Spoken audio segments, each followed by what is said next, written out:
Welcome to the Pitcher Nail Down. I'm Jason Gilbo, JGilbo11. With me is Nick Tasso at The Inefficient 2. Taking a look at pitching for DraftKings and FanDuel on tonight's 7-game slate. And I think we got our clear-cut number one option. And then it's followed by a lot of kind of old parts that you're going to have to kind of come up and get something going today.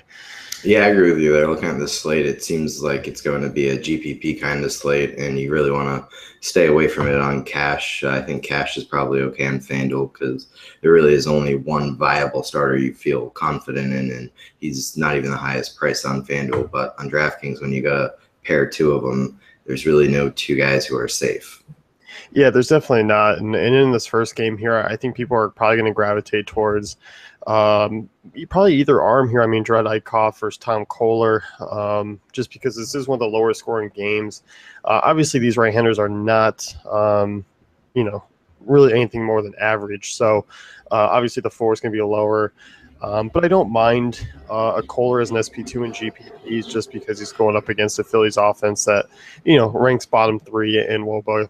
A decent strikeout rate, and even though he's not a favorite, I do think he could come away with the win. Yeah, I agree with you there. His last 4 starts have been awful, but before that, he actually wasn't too bad, and he was a serviceable arm.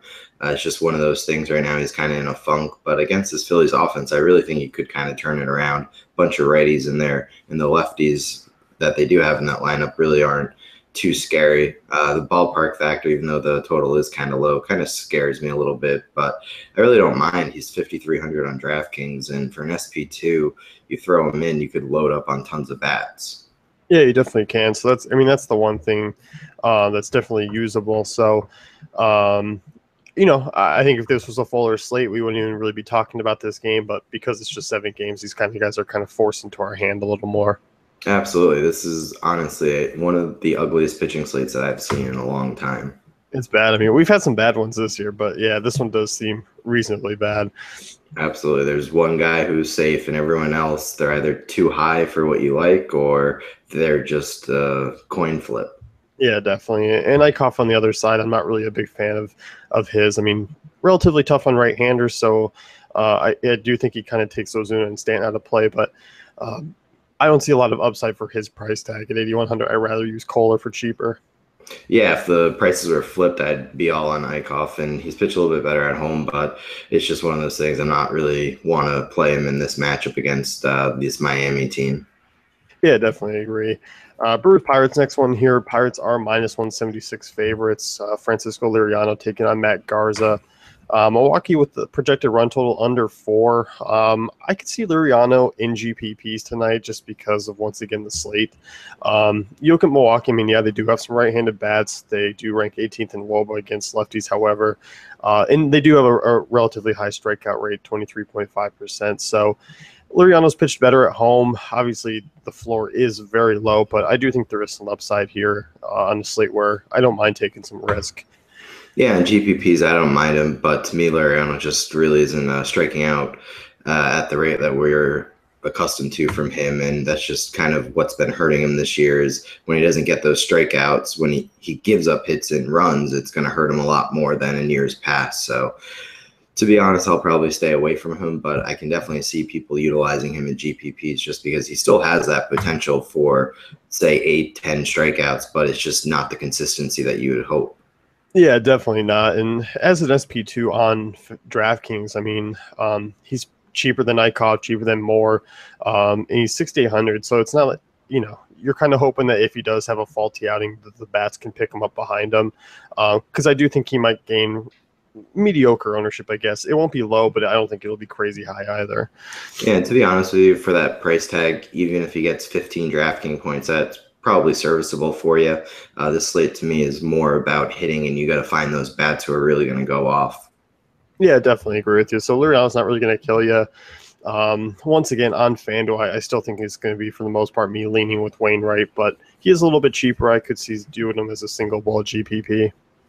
Yeah, I don't mind that. To me, I just think Wainwright is going to be the guy, since he's cheaper, is going to be the guy on FanDuel for me. Yeah, I definitely think so.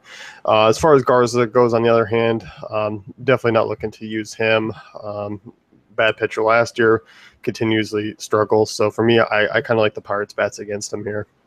Yeah, the only thing really going for him is the ballpark factor, but we saw yesterday a lot of runs scored there, so I really don't feel him safe even at 5,600 on both sites, so I'm staying far away from him.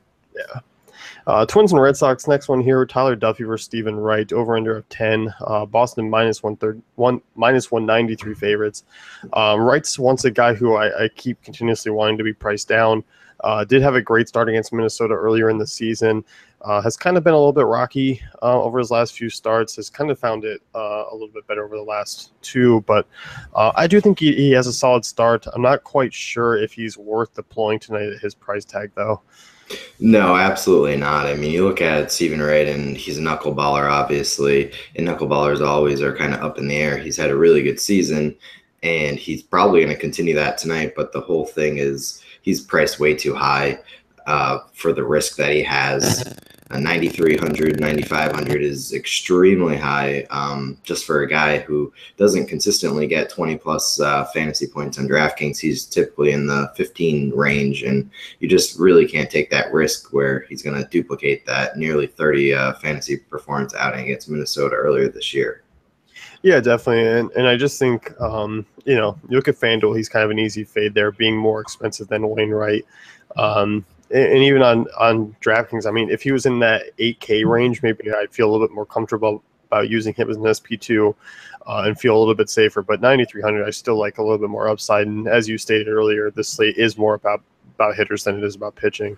Yeah, absolutely. Like even on DraftKings, if you want to play him and Wainwright, which is still under 20K, you still have a lot for the offense. But with this slate having a Coors game and a lot of really bad, poor pitchers out there, you're really going to need to save a lot on hitting.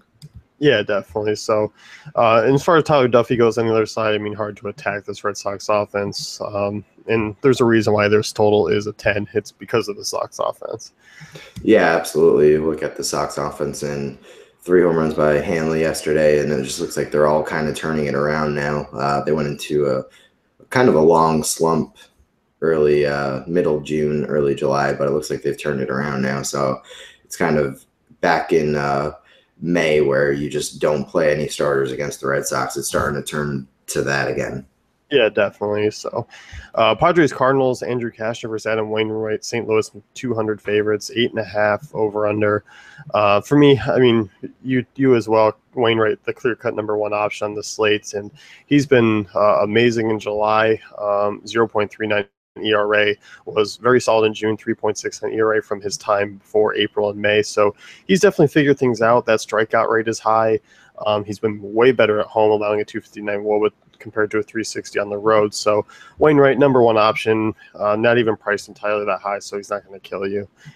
Yeah, I agree with you there, but it always seems to me that when you have this one guy who's the obvious play, he kind of falters. But I think this matchup is here against the Padres where he can easily dominate. So I'm not too concerned. I have a little bit of hesitation, but when you have no one else and you have Wainwright priced pretty well, you kind of got to go with him. Yeah, I think so too. And as far as Andrew Cashner goes, I know he's cheap. I know he's priced around a lot cheaper on us, but not attacking this Cardinals offense. That they're banged up, but still, Cashner's not a good right-hander. No, absolutely. Neither is Cardinals team, and whenever someone goes down, they always have someone else to plug in, and they always have someone who's the next man up and always fills in. They had Greg Garcia, who led off yesterday, and I actually know him. He played for the Newport Gold back in 2009, so it's kind of weird to see a guy on a summer league actually be a leadoff hitter for a major league team. Do you feel obligated to just kind of plug him into your DFS lineups because you know him? Well, I played him yesterday, and it wasn't that great, but I also played Giorco, so that kind of evened each other out. Looking on to the next game here, you got the Tigers and White Sox, Mike Pelfrey versus James Shields, 10.5 over under, U.S. Cellular. A big stay away for me. I think outside of Coors, this one does definitely have some potential to being the highest combined score of the night there. Yeah, absolutely. You look at Pelfrey. Pelfrey's been awful his entire career. And even though Shields really has kind of turned it around since the Boston start, I think he's just kind of a stay away here. I don't mind him, and I hate saying this in GPPs on DraftKings just because he's so cheap, 6,400, and he has looked better lately, but it's just not something I really want to do. Yeah, I don't think so either. I mean, as you mentioned, he has pitched relatively well, but for me, I think it has been a little bit matchup dependent. I mean, the Angels, Braves, Yankees, Twins, I mean, all bottom half offenses, and now he's facing the Tigers team that has been kind of boom or bust at times this season, but definitely boom more times than bust. No, absolutely. It's a very risky proposition, but I feel like he's that one guy. If you play him and he does well, he's going to help out a lot of GPP teams. Yeah, he's definitely going to be low owned, and you look at the strikeout rate for the Tigers, it definitely is there. Yeah, absolutely. And that's the thing Shield's just been struggling with is giving up the home runs, and home runs is something that almost any one of these Tigers batters can do. So just one of those things you kind of got to pray if you're playing him. Yeah, definitely. Look at the Coors game here, Mike Foltynewicz versus Chad Bettis. And, I mean, this time they just faced each other. They're going to have similar pitchers, so they're all going to see each other twice, but now this time in Coors. Looking against Foltynewicz, I mean, it's kind of easy to take the lefties against him here. So for me, definitely a stay away, even though he has been a little bit better of late. Chad Bettis is kind of a GPP option I'm a little bit intrigued with. I always just think starting pitchers in Coors against bad offenses have potential. Yes, the floor is obviously low, but we've seen Bettis have a couple starts in Coors that he's been serviceable at the price tag.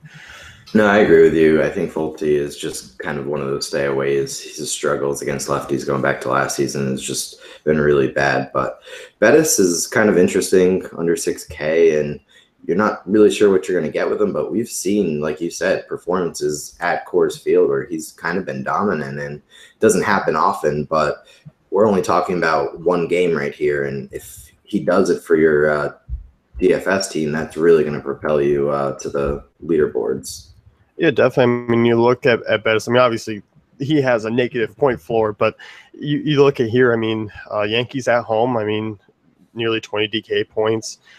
Phillies at home, 20 DK points. So, I mean, I think that is a reasonable ceiling for him on tonight's slate against the Braves, who he threw pretty well up against, struck out 7 in Turner Field. So, I do think you look at him, I mean, Colorado, decent favorite, so you could get that win bonus too. Yeah, I agree with you there. Be prepared to lose your money, but you never know. Something could go haywire and go in Bettis's favor and kind of really help your night out. Yeah, definitely. Of course, we're talking mainly SP2 on DraftKings and not a single bullet like on FanDuel.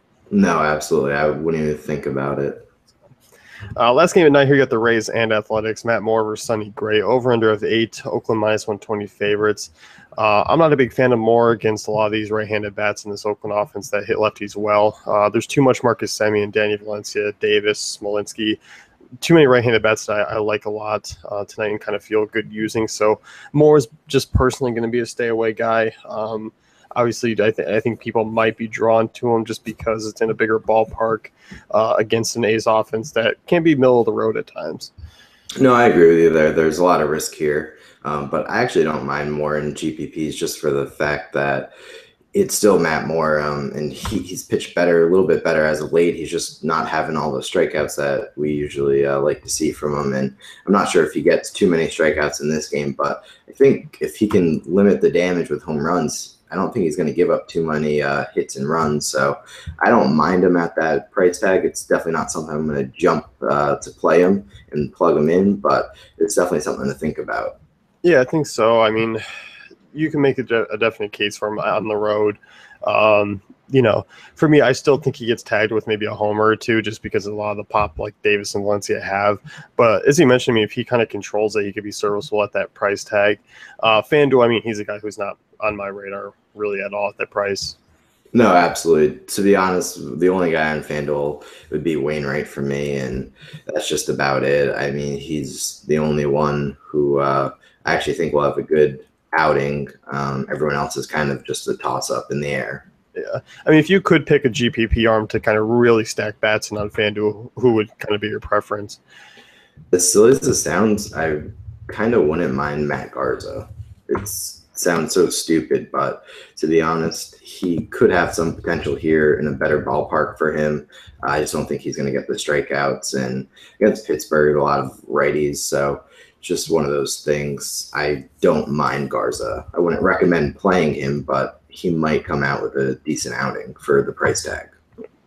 Back to the A side, I mean, Sonny Gray, cheap as he's kind of been all season now, 6,100. You look at this Rays offense, not really good against right-handed.